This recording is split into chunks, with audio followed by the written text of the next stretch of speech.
Hey guys, Jamstrap here, and in today's video I'm going to be showing you guys the ultimate and easiest way to make great looking green stuff fur. So if you're a Space Wolves player, especially Primaris Space Wolves, or you just need fur on any of your miniatures or whatever, this is definitely the tool you're going to want to buy. Seriously, it's the easiest and greatest way I've ever done it. Like if you guys watched any of my kit bashing videos before, you've seen I've done all my green stuffing by hand, just using like a scalpel and stuff like that. But as you can see, these two miniatures, yeah, were my first ever attempts at using this tool, and I think it turns out pretty decent. There's literally like no practice, just trying it out, and I think once they're painted up they're going to look great. So yeah, let me show you what you're going to need to get this done. You're going to need water as usual, because you know it's green stuff can get sticky. So as my paint pot looks really dirty.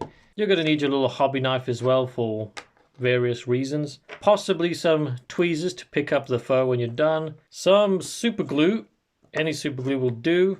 Obviously not the super watery stuff as it gets everywhere, but yeah, super glue. Green stuff, obviously. Well, not obviously, you can use whatever sculpting putty you want, but green stuff is what I use, and it's the easiest stuff to get. You're going to need a miniature for, well, putting the fur on. And lastly, and definitely not least, this is where the magic happens.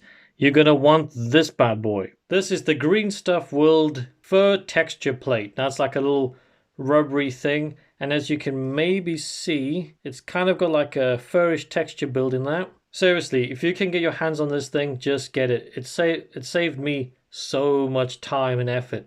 I green stuffed pretty much in my entire Space Wolves army that I had left over in one day using this thing, and I think most of them look pretty good. So yeah, I'm going to try and keep this actually a bit of a shorter video because it's really simple.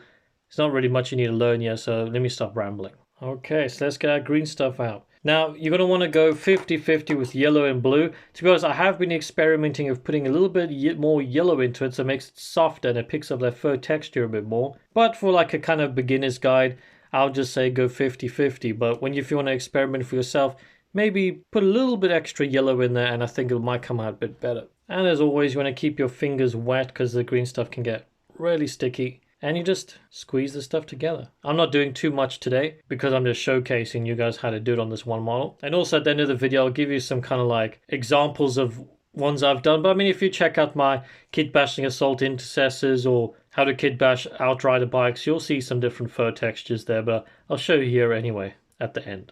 Okay, so I've got my little ball here. If I can focus in.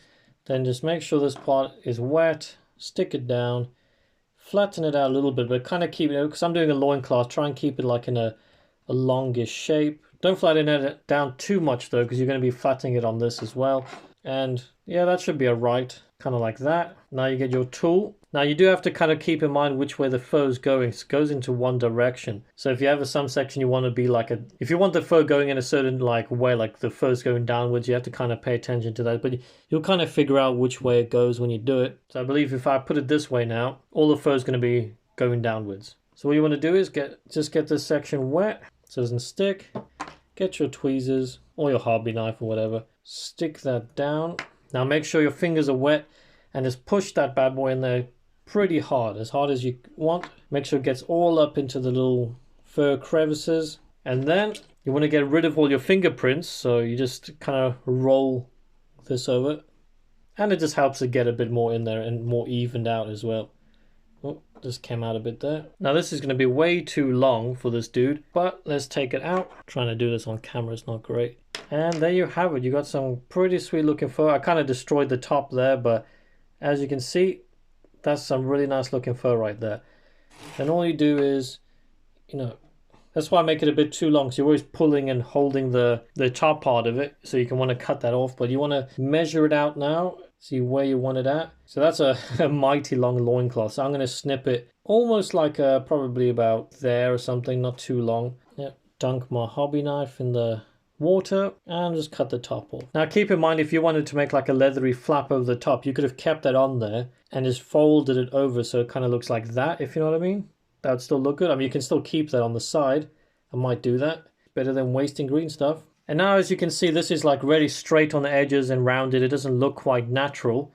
So you can, if you want, take your hobby knife and like scuff up the edges and stuff like that. But what I've also found is once you've got it glued on and you've got it in the places you want, going at it with a bit of scissors, like, if it's too big or something, you can you can quite easily cut it down to the size you want, and it actually gives it quite a nice natural look as well. All right, so now you want to get your super glue, and this is just so that when you're working the green stuff a bit, it doesn't fall off too easily. So what you want to do is just get a little bit right on his crotch right there. Yeah, that's probably more than enough. And gently, if I can, without ruining it, yeah, just glue that on there.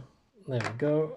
Get your hobby knife just to position it. And you want to start tucking that in under the belt. Now you can use your hobby knife for this, but I found this little tool is quite good for it as well. I think someone commented in one of my videos saying this is actually like a pimple popper or something like that.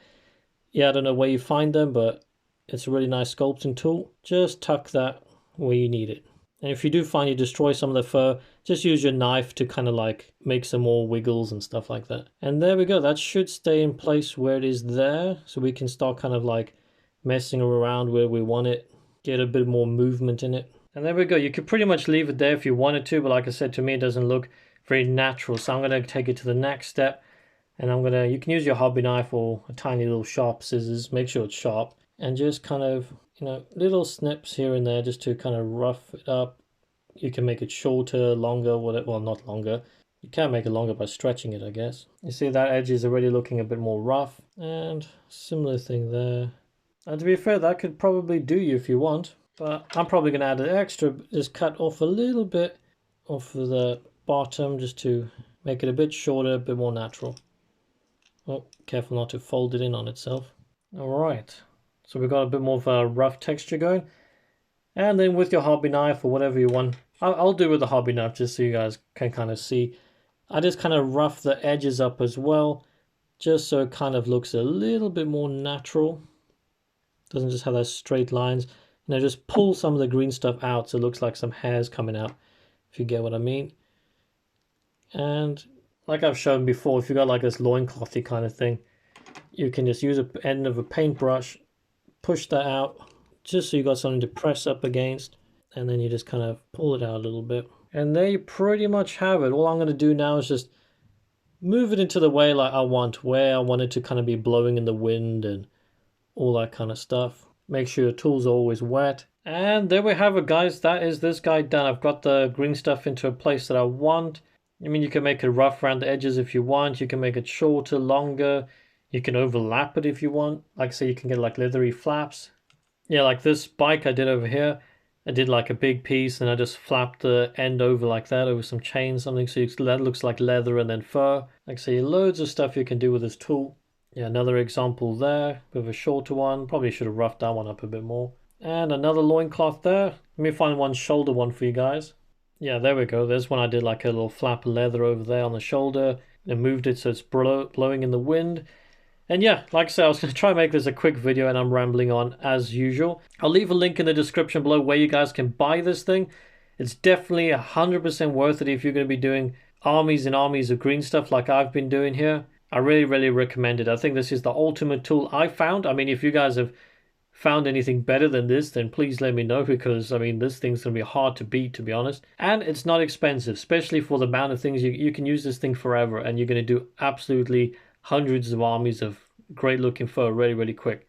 So yeah, like I said, that's this dude done. The back's all nice and smooth, all leathery. Nice good fur there. It's going to be really fun to paint up. Nice deep crevices for the like a wash to go in and all that kind of stuff. So yeah, that's pretty much it, guys. I hope this video was helpful or entertaining in any sort of way. Well, definitely helpful, not really entertaining too much, but yeah. Comment below if this is something you're going to want to try or buy out, or if you found any different ways to do it or better ways. And as always, if you enjoyed the video, you know what to do. And maybe check out my channel and subscribe as well if you haven't already, if you enjoy this sort of like hobby tips and all that kind of stuff. But until then, guys, see you in the next one. Bye-bye.